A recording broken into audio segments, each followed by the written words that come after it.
સ્વાગત છે।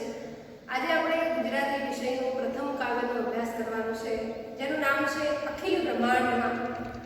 એના કવિ છે નરસિંહ મહેતા। આ કાવ્યનો સાહિત્ય પ્રકાર છે પદ।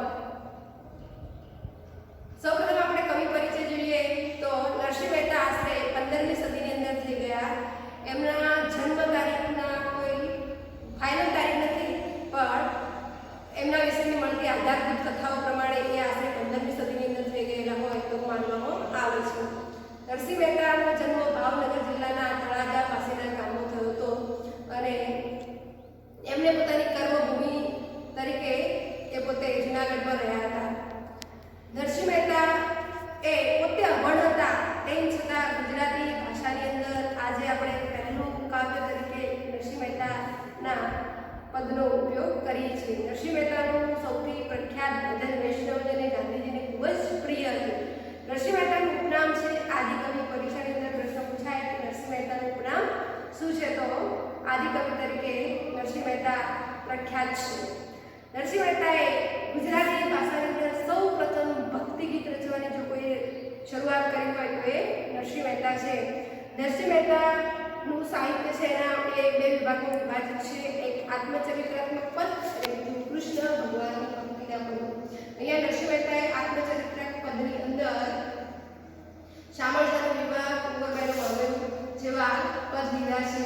બીજા એમના ઘણા પ્રભાત્ય પ્રખ્યાત છે, જાગને જાગવા દે, ગોળી ભરવાડણ જેવા ઘણા બધા પ્રભાતિયા એમના બહુ પ્રખ્યાત છે।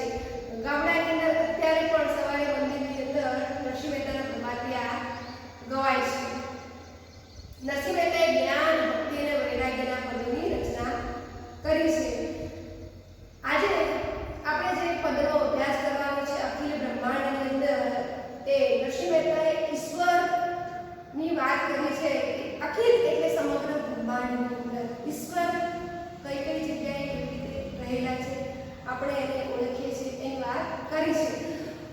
કાવ્યની પ્રથમ લીટીમાં જોઈએ તો અખિલ બ્રહ્માંડમાં એક શ્રી હરિ। અખિલ એટલે સમગ્ર બ્રહ્માંડમાં એક શ્રી હરિ। આખા વિશ્વની અંદર એક જ ભગવાન છે શ્રી હરિ।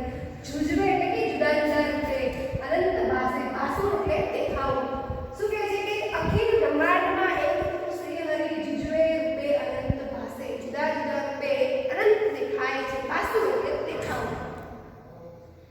અખિલ બ્રહ્માંડમાં એક શ્રી હરિ જુજવે રૂપે અનંત ભાસે, વેગમાં દેવતું, તત્વમાં તેરતું, શૂન્યમાં શબ્દ થઈ વેદ શ્વાસ। શું કહે છે? દેહમાં દેવતું, દેહ એટલે કાયા અને આપણા શરીરની અંદર રહેલો આત્મા, એટલે દેહમાં દેવતું, તત્વમાં તેજતું। તત્વ એટલે અહીંયા પંચ તત્વની વાત કરવામાં આવી છે। તત્વ એટલે આકાશ, તેજ, વાયુ, જળ અને ધરતી। આ પંચ તત્વોની અંદર આ કાયાનું સર્જન થયું છે અને એમાં જ આપણે કાયા લીન થઈ જાય છે કે તત્વમાં તેજ રૂપે ઈશ્વર રહેલો છે, શૂન્યમાં શબ્દ થઈ વેદ વાસે। વેદ છે આપણા ચાર વેદ છે અને વાસે એટલે વસવાટ, શૂન્યમાં શબ્દ થઈ વેદ વાસે।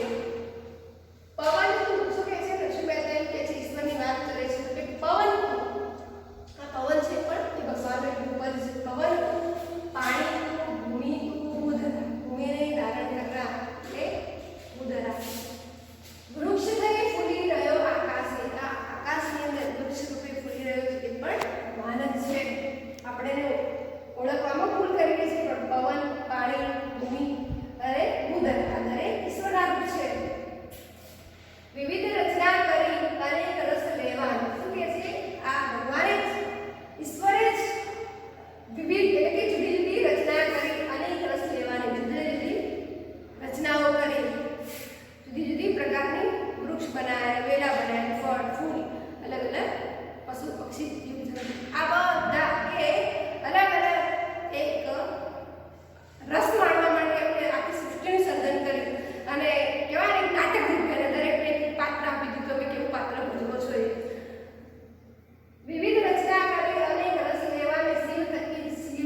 સાચું માને એ જ એને સૂચવે છે. વૃક્ષમાં બીજ, નરસિંહ મહેતા શું કહે છે? ભગવાનને વૃક્ષમાં બીજ રૂપેલું છે અને બીજમાં વૃક્ષ રૂપે. વૃક્ષ જોઈએ તો આપણને ખબર છે કે આ એક બીજ આપશે ને બીજને જોઈએ તો આ વૃક્ષ બનશે. એટલે કે બીજમાં વૃક્ષ રૂપે વૃક્ષમાં બીજ રૂપે બંને વચ્ચે કાર્યકારકનો સંબંધ છે. જો પટાંતર એ જ પાસે વૃક્ષ અને બીજ બંને એક જ છે, પણ તોય પટાંતર એટલે પડદો, એની પાસે થોડો પડદો હોય એવું લાગે છે. બળે નર્સરીઓ, બળે એટલે બળે નર્સરીઓ, નરસિંહ મહેતા કહે છે એ મન તળની શોધના પ્રીત કરું પ્રેમની પ્રગટ થશે. શું કહે છે કે મન તળની શોધના જો પ્રીત કરશો ઈશ્વરને તો પ્રેમથી પ્રગટ થશે. તમે જેવી રીતે એને પ્રેમથી ભક્તિ કરશો એ તે પ્રગટ થશે. સમગ્ર બ્રહ્માંડની અંદર ઈશ્વર તો એક જ છે અને આ ભગવાને આ સૃષ્ટિનું સર્જન કર્યું છે અને રસ લેવા માટે પવન, પાણી, ભૂમિ, ભૂધરા તત્વમાં તેજ રૂપે દરેક જગ્યાએ વૃક્ષની અંદર બીજ રૂપે, બીજની અંદર વૃક્ષ રૂપે દરેક જગ્યાએ ઈશ્વર રહેલો છે અને આપણે એને અલગ અલગ નામથી ઓળખીએ છીએ. બાકી ઈશ્વર તો એક જ છે.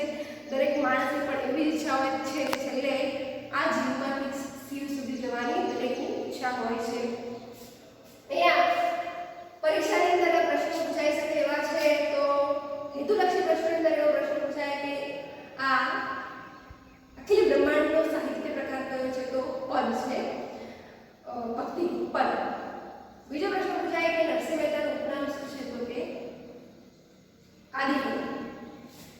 નરસિંહ મહેતાએ કયા પદ રચ્યા છે? તો જ્ઞાન, ભક્તિ અને વૈરાગ્યના પદ રચ્યા છે. નરસિંહ મહેતાના પ્રભાતે ખૂબ જ પ્રખ્યાત છે.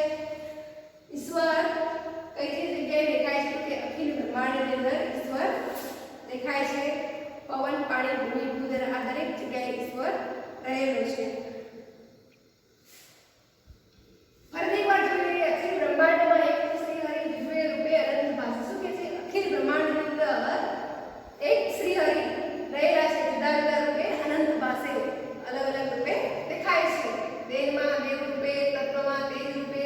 તત્વ તો યાદ રાખવા જેવું છે. તત્વની અંદર પંચ તત્વોનો સમાવેશ થયો છે. આકાશ, તેજ, વાયુ, પાણી એટલે કે જળ અને એ ધરતી આ પંચ તત્વોનો સમાવેશ છે. એ તત્વમાં તેજ રૂપે ઈશ્વર છે. શૂન્યમાં શબ્દ તે વેદ વાસે. વેદોની અંદર શૂન્ય દ્વારા શબ્દ રૂપે વસવાટ કરે